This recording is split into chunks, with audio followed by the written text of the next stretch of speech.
Assalamualaikum warahmatullahi wabarakatuh. Bertemu kembali dengan kami di channel KMS Media. Kali ini kita akan menyimak ceramah agama yang disampaikan oleh Kiai Haji Zulfa Mustafa, Wakil Ketua PBNU, dalam rangka Haul Mbah Kiai Khalil Bangkalan dengan tema relasi antara Mbah Khalil Bangkalan dengan Syekh Nawawi Al-Bantani. Dalam penggalan ceramahnya, beliau memaparkan tentang kemuliaan Imam Malik radhiyallahu anhu, tentang bagaimana beliau menempatkan diri sebagai seorang alim dan bagaimana dia memuliakan ilmu, sehingga dengan ilmunya beliau dimuliakan pada zaman itu, bahkan sampai sekarang. Selengkapnya kita simak video berikut ini. Nah, saudara-saudara hadirin yang dimuliakan Allah, kalau kita membaca dan membahas biografi dan perjalanan hidup tokoh besar, maka tokoh besar itu menarik kalau kita bahas. Pertama, kalau yang bersangkutan itu kontroversial. Tokoh kontroversial itu menarik dipahami. Imam Abu Hanifah itu tokoh kontroversial. Ali bin Abi Thalib itu tokoh kontroversial, maka sejarahnya banyak yang mengkaji. Imam Ibnu Hajar Al-Haytami dalam kitabnya Al-Khairatul Hisan, ini ulama madhab Syafi'i tapi menulis biografi fi tarjamati Muhammad ibn Nu'man Imam Abu Hanifah. Lah, kata Ibnu Hajar Al-Haytami dalam kitabnya Al-Khairatul Hisan, yustadallu an nabahatir rajuli minal madin bitabayunin nasi fihi. Ala tara anna aliyan karramallahu wajhah halaka fihi fi'atani muhibbun afrata ay fil hubbi wa mubghidun farata. Kita bisa tahu tentang besarnya seorang tokoh ketika pada tokoh tersebut orang menjadi kontroversi. Ada yang pro dan ada yang kontra. Nah, makanya kalau kita mau dibaca terus sejarahnya, jadi orang yang kontroversial. Gus Dur itu ngikutin ini nih. Nah, jadi afrata fihi muhib, ya, wa farata fihi mubghid, itu. Dan saya pikir Syekhona Khalil bukan masuk tokoh ini. Kedua, seorang tokoh itu menarik kita kaji tarikhnya, biografinya, kalau tokoh tersebut memiliki pengaruh yang luar biasa dan wibawa yang luar biasa. Nah, itu menurut saya Syekhona Khalil masuk di sini, Prof. Ini kalau dalam Imam 4 itu masuk pada Imam Malik. Imam Malik itu tokoh yang wibawa dan pengaruhnya luar biasa. Sampai-sampai pengikut madhab Maliki itu menganggap hadis yang diriwayatkan oleh Imam Tirmidzi itu ditujukan oleh Nabi buat Imam Malik. Saking besar pengaruhnya Imam Malik. Abu Hurairah radhiyallahu anhu meriwayatkan, katanya Rasulullah sallallahu alaihi wasallam bersabda, Rasulullah sallallahu alaihi wasallam, yushiku ayyadriban nasu akbadal ibili yatlubuna al-ilma falam yajid aliman a'lama min alimil Madinah. Nanti satu saat, kata Nabi, kalian akan melihat orang melakukan perjalanan luar biasa mencari orang alim, menuju orang alim mencari ilmu, dan mereka tidak menemukan orang alim yang lebih alim daripada orang alim dari Madinah. Sufyan ibn Uyainah ketika ditanya, man huwa alimul Madinah al-maqsud fi hadzal hadis? Faqala Malik bin Anas. Imam Malik bin Anas, para sejarawan mengatakan tidak ada ulama yang begitu mendapat perhatian orang-orang berilmu sehingga orang ngaji semua ke situ. Mim masyriqiha wa mim maghribiha. Dari barat timur semua datang, bahkan sekelas Harun Ar-Rasyid itu pengen ngaji dari Imam Malik.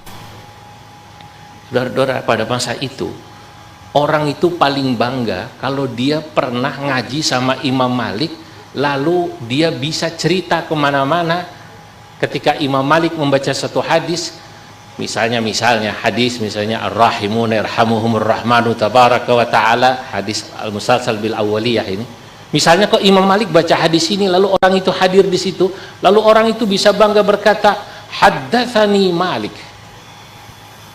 Lah, Harun ar-Rasyid itu ingin ngaji sama Imam Malik, lalu ingin mendengar satu kalimat nanti hadis dibacakan Imam Malik, lalu dia bisa mengatakan haddatsani Malik. Saking inginnya Harun ar-Rasyid ngaji pada Imam Malik, maklum raja, dia kirim utusan ke Madinah. Dia minta Imam Malik yang baca kitab Muwatta'nya ke Baghdad. Dikirim utusan. Begitu sampai ke Baghdad, Al-Imam Malik yakni rajulun aqil. Imam Malik orang yang sangat cerdas. Dia paham, iki raja ini pengen cerita kemana-mana, haddatsani Malik.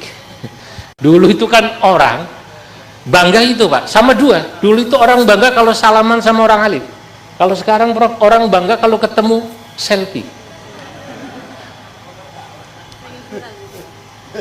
Aku ketemu Pak Ki Zawawi Imran tadi ada yang selfie ya, Bro. Nah, itu bangga sekarang. Kalau dulu bangganya salaman dan kemudian mendapatkan satu ilmu lalu bisa berkata haddatsani Malik.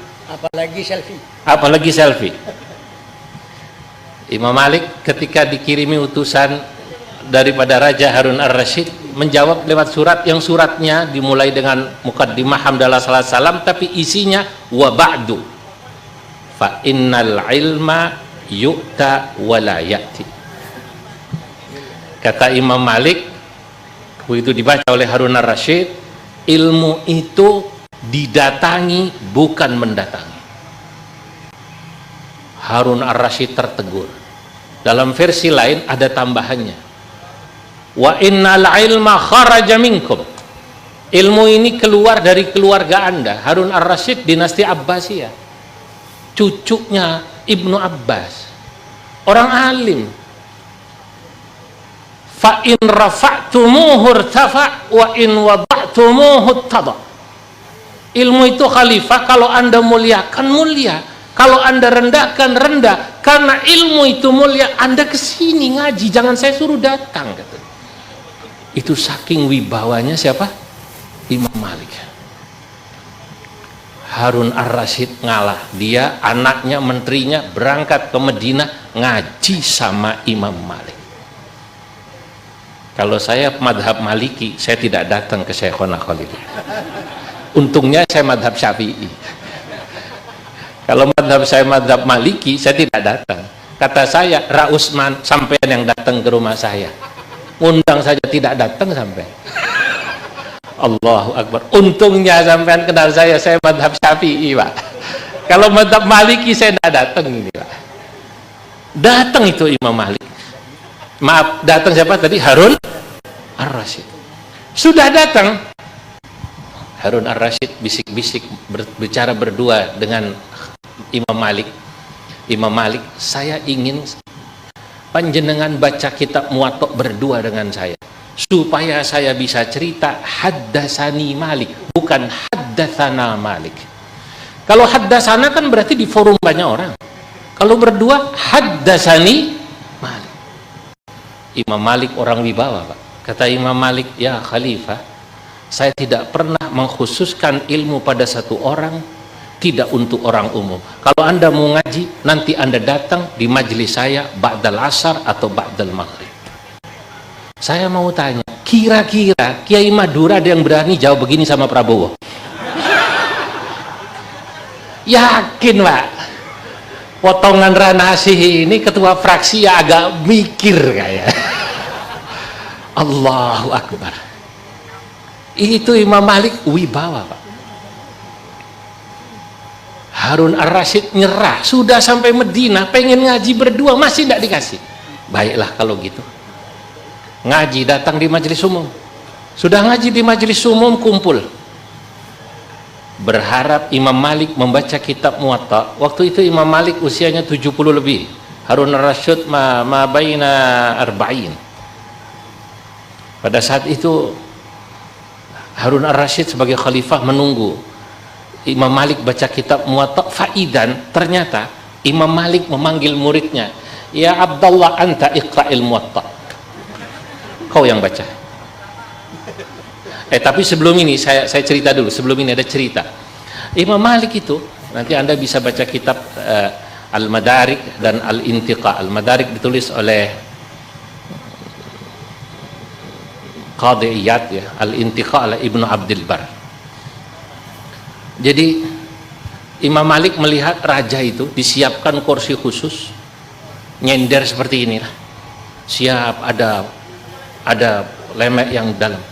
Melihat raja ngajinya setengah hati, Pak. Harun ar-Rasyid bilang, "Ya Khalifah, ilmu itu Anda serius saja, dia tidak memberikan semuanya pada Anda, apalagi Anda nyender semacam itu." Itu Harun ar-Rasyid yang semula nyender langsung tegak, langsung. Allahu Akbar. Ini buat khalifah. Kalau panjenengan kan bukan khalifah, nyender aja. Nyender aja. Nah, baru terakhir tadi ini cerita bagaimana wibawanya, pengaruhnya Imam Malik. Pada saat Harun ar-Rasyid menunggu dia nanti bisa pulang cerita haddatsana Malik gitu. Karena yang bicara, yang membaca hadis langsung siapa? Imam Malik. Ternyata tidak. Imam Malik memanggil muridnya, sebut namanya Abdullah atau siapa. "Ya Abdullah, iqra anta." Kau baca kitab. Kata Harun ar-Rasyid, "Wah Imam Malik, saya di sini jauh-jauh dari Baghdad ingin ngaji dengan jenengan, kenapa yang baca muridnya?" Imam Malik dengan santai jawab, "Saya sudah tua dan sudah lama tidak baca kitab Muwatta. Saya gunakan thariqatul qiraah." Jadi dalam tradisi ahli hadis ada thariqatus sama' dan ada thariqatul qiraah. Kalau guru yang baca disebut thariqatus sama'. Ini yang baca muridnya. Nah, saya melihat hari ini kita sedang membahas satu tokoh yang pengaruh dan wibawanya ya seperti Imam Malik. Namanya Syekhona Khalil Al-Bangkalani, yang mungkin kalau hadis itu tadi kan saya baca beberapa tulisan murid beliau begitu banyak. Ya, kalau hadis Nabi tentang Imam Malik tadi itu dikatakan yushiku ayyadriba akbadal ibili ayyadriban nasu akbadal ibili yatlubuna al-ilma fala yajiduna aliman min alimil madinah fala yajiduna aliman a'lama min alimil madinah. Maka kalau kemudian dirubah ibarat atau teks ini, maka pada saat itu kita bisa katakan pada satu masa pernah datang, satu masa orang datang dari mana-mana ke Madura dan tidak menemukan orang alim yang lebih alim min Syekhana Khalil Al-Bangkalani. Ini tokoh yang menarik. Saya baru tulis tadi sambil di pesawat, ya. Sebenarnya tokoh ketiga kalau kita bicara tentang biografi seseorang yang menarik itu adalah biografi penemu, Al-Mubdi, dan itu adalah Imam Syafi'i. Imam Syafi'i itu biografinya menarik karena beliau menemukan dan menulis pertama ilmu usul fikih. Maka Imam 4 itu punya karakter masing-masing. Terakhir kalau kita bicara tentang Imam Ahmad bin Hambal, beliau itu biografinya menarik karena beliau adalah tokoh yang kuat memegang prinsip. Sampai wafat Imam Ahmad bin Hambal itu tidak pernah kenal dengan dekat dengan raja dan tidak pernah mau menerima pemberian raja sampai wafat. Makanya hidupnya miskin. Tapi beliau tokoh yang luar biasa. Jadi Imam Ahmad bin Hambal itu tadi saya bercanda dengan Rakholili, tidak pernah jadi tim sukses tuh, nggak pernah. Nggak pernah. Nah, nggak pernah kenal pejabat jadi tim sukses tuh, nggak pernah. Nggak pernah jadi kiainya raja, jadi kiainya tim sukses tuh nggak pernah Imam Ahmad bin Hambal. Tapi begitu Imam Ahmad bin Hambal wafat, Masya Allah, beliau ya kemudian beliau yang hadir untuk mensalati dan mengiring jenazah Imam Ahmad bin Hambal itu berjumlah ya sekitar 500.000 orang. Ini kita bicara pertama. Demikianlah, semoga ada manfaatnya, mampu menginspirasi kita semua untuk semangat menuntut ilmu, memahami agama dengan baik, karena dengan ilmu itu seseorang akan dimuliakan. Terima kasih, kurang lebihnya mohon maaf. Wassalamualaikum warahmatullahi wabarakatuh.